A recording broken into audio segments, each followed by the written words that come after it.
When your mentality is like in a bad spot, it's hard to find enjoyment in a lot of things, even if it's like your passion. Everyone knew like there needed to be a change of some sort. I'm usually like the first to like throw myself out there and like suggest something.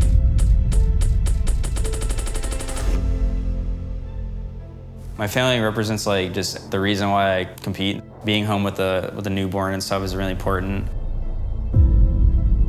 No matter the coach, no matter the staff, he's always going to put the team first, which is like what a true leader does, in my opinion. It's a lucky opportunity that I got, and not a lot of people in their careers will get someone like Nick. When I think of NACS, he's on the very short list of players that you want on your set. I mean, nitr0 is Captain America, there's just no doubt about it. I would say the major reminded me of why I competed in Counter-Strike in the past. Having him come back to Counter-Strike, it was just kind of like, I don't know, it kind of like, in my mind, revived NACS. It just feels like every time I open the game, like there's always something to learn.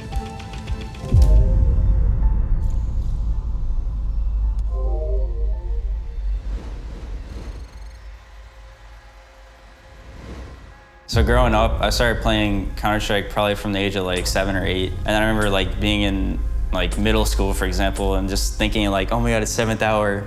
I can't wait to get home and like go pug and play with all my friends online. And so I think just in general, I was always thinking about the game. I'm Harper Canella, and I'm Nick Canella's wife, nitr0 from Team Liquid. We've known each other since we were 13. We've been together since we were 13, that whole time. Probably a few months into dating, he told me about Counter-Strike, because he had been playing that since he was like 9. But I don't think he realized how good he was at Counter-Strike until later, maybe when he was like 16 or something. One of his friends, Trey and Kevin, they would always tell Nick, like, you're gonna go places, like, you're way better than the average kid your age. I was never like in my mind trying to become professional because I was focusing on a degree.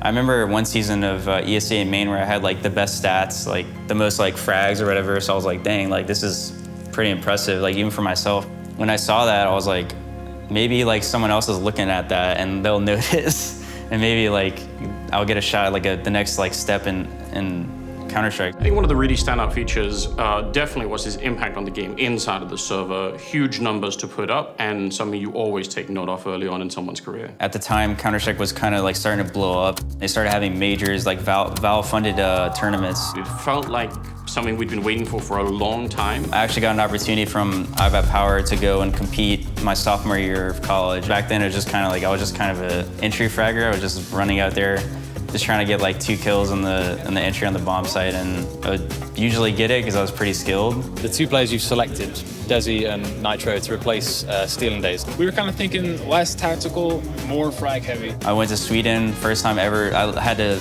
expedite my passport in like 2 weeks. That was like super stressful, and I also had exams that week of the tournament. In my head, I was thinking like, well, college will always be here. I can always go back. Then I got an opportunity to join another team, and then ultimately became Liquid. We were in the process of looking for a Counter-Strike team. I remember having to convince Steve that it was like a really good idea to sign this roster, but they had just signed with a team called Denial. The scouting process for Nick was he was kind of just like included in this batch of players. I didn't know too much about like him at the time outside of he was like regarded as one of the best like entry players.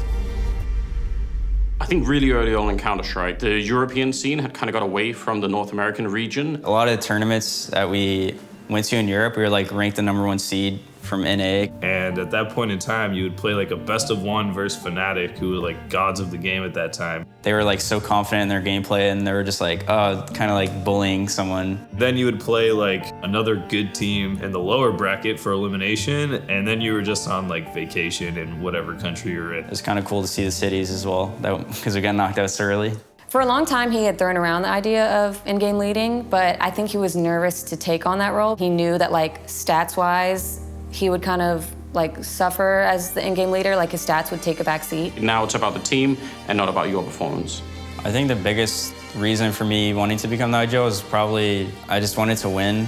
We were kind of lost. I remember there was like the Stanslau calling era, and we had, Hiko calling for a while. We kind of just went through IGLs like pretty quick. I felt when I talked to Nick, for him to extend his career, he needed to take over way more leadership roles and responsibilities. I think our result in Mykonos was definitely like the icebreaker for me. I think we came in second, and even like that placing was good because like we weren't really doing anything for a pretty good amount of time as a team. It was like, all right, we still did pretty good. You know, it's better than our recent results, so we'll take it. As Twist is pushing up towards default, you will check balcony. Oh, wow. Good buy rush, catches Tarek. Keep in mind, this is a rifle round. This is a full buy for C9, and look how easy Liquid makes it look. Winning situations, but Nitro and Twist immediately turned it around, and they're waking up. And Nick Canella showing why he's one of North America's best players. As they're completely surrounded, or even less, they know he's behind the rock. And Elise will fly. But then in 2019, obviously we became the best team in the world, and it felt amazing. Trying to bring it down to the 2 versus 1. If it's RBK that's dropped, they could be in serious trouble. That should do it. There we go. It's Team Liquid, and that's what it means to them. I think one of the best things about the 2019 Grand Slam run is that it happened so quickly. It really, I think, made people believe that there was something left in the NA region that was really worth looking for and something that was inspirational. Going into 2020, we went to Katowice. We had a lackluster result there, and then it was like, COVID's hitting now. So, you know, we got like this whole entire pandemic hitting us, and no one really knows like what's happening with it. No one even knows like when the next tournament's gonna be. COVID really hit Nick hard because he was so used to traveling so much, and he always says like he hates traveling because it does get stressful and it can wear on you pretty quickly. But during COVID, when all the travel stopped, it really hit him all at once. Like, I think when you're used to just being go, go, go, and then all of a sudden you can't leave your house, you can't do anything, it definitely weighed on him mentally, and he struggled, like, a little bit of depression. All of Counter-Strike was pushed into online Counter-Strike, and a lot of it ended up being centered around Europe. And that, I think, put a really huge chilling effect on the entire NA scene. I think the motivation, not knowing what you were playing for, where is the goal out in the horizon, nobody really knows. I found out I was pregnant in May, the end of May, so that was when he was kind of deciding, like, what am I gonna do? Am I gonna stay with Counter-Strike, all the traveling? It was clear that like something needed to change within our roster, and it just so happened that Nick was going on to a next chapter in his life, and I think CSGO needed something new as well. So when I figured out like that I was swapping to Valorant, I think from the beginning I knew that it was gonna be way less travel, just like maybe longer boot camps or something. Being home with a newborn and stuff is really important. That was like a really big attribute to why I swapped at that moment. Losing nitr0 to the game felt like a hard hit, again, because of the legacy of his name, but also because there just aren't that many good in-game leaders in North America. So we lost, more than just a player at that point in time, and that was devastating. In CS, there was no chance I was gonna play with Nick anytime soon. I started playing Valorant, and then 4 months later, I'm playing with him, so it felt like kind of surreal. Coming into the team in Valorant, obviously I knew he was an experienced IGL in CS, so that was like a big factor in me joining 100 Thieves. So when I swapped to Valorant, I instantly thought like I could bring a lot of CS knowledge to this game because it's pretty similar in terms of fundamentals. I would say Nick's personality in game is a lot more of like a mentor. I had zero, just skills. Some of the silly things that he taught me. Obviously, we were both learning abilities and stuff fresh, but the CS stuff, 5v5, trading, spacing, stuff like that.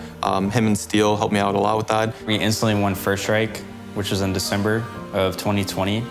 And that was like immediately like a big thing for us because like we were a new team. We beat like Sentinels, like they were like the reigning champs of NA for a while. And then like we were like this new team who just formed not that long ago and had a really good result versus them. I think he definitely brought level-headedness. I think that was like a big thing because we did have a lot of experience on the roster with Hiko, Steel, him, and I. All three of them had more than I did, and then Peter, Asuna was kind of like the new kid on the block. Bringing that sense of like calm and experience, and then like hype when you're on LAN and stuff like that is super important with someone like Asuna being on the team. He threw around the idea for a while and was just back and forth so much. You can tell by someone's character whether they, are considering something. I didn't expect it, obviously, but I think it didn't really surprise me. He felt really guilty for leaving 100 Thieves. It's kind of weird to say this, but like I was looking forward to playing Nick like throughout his entire career, really, because he's just a good person, a good teammate. I knew losing him would be like a big setback in the team. You need somebody to rebuild the scene once COVID is over.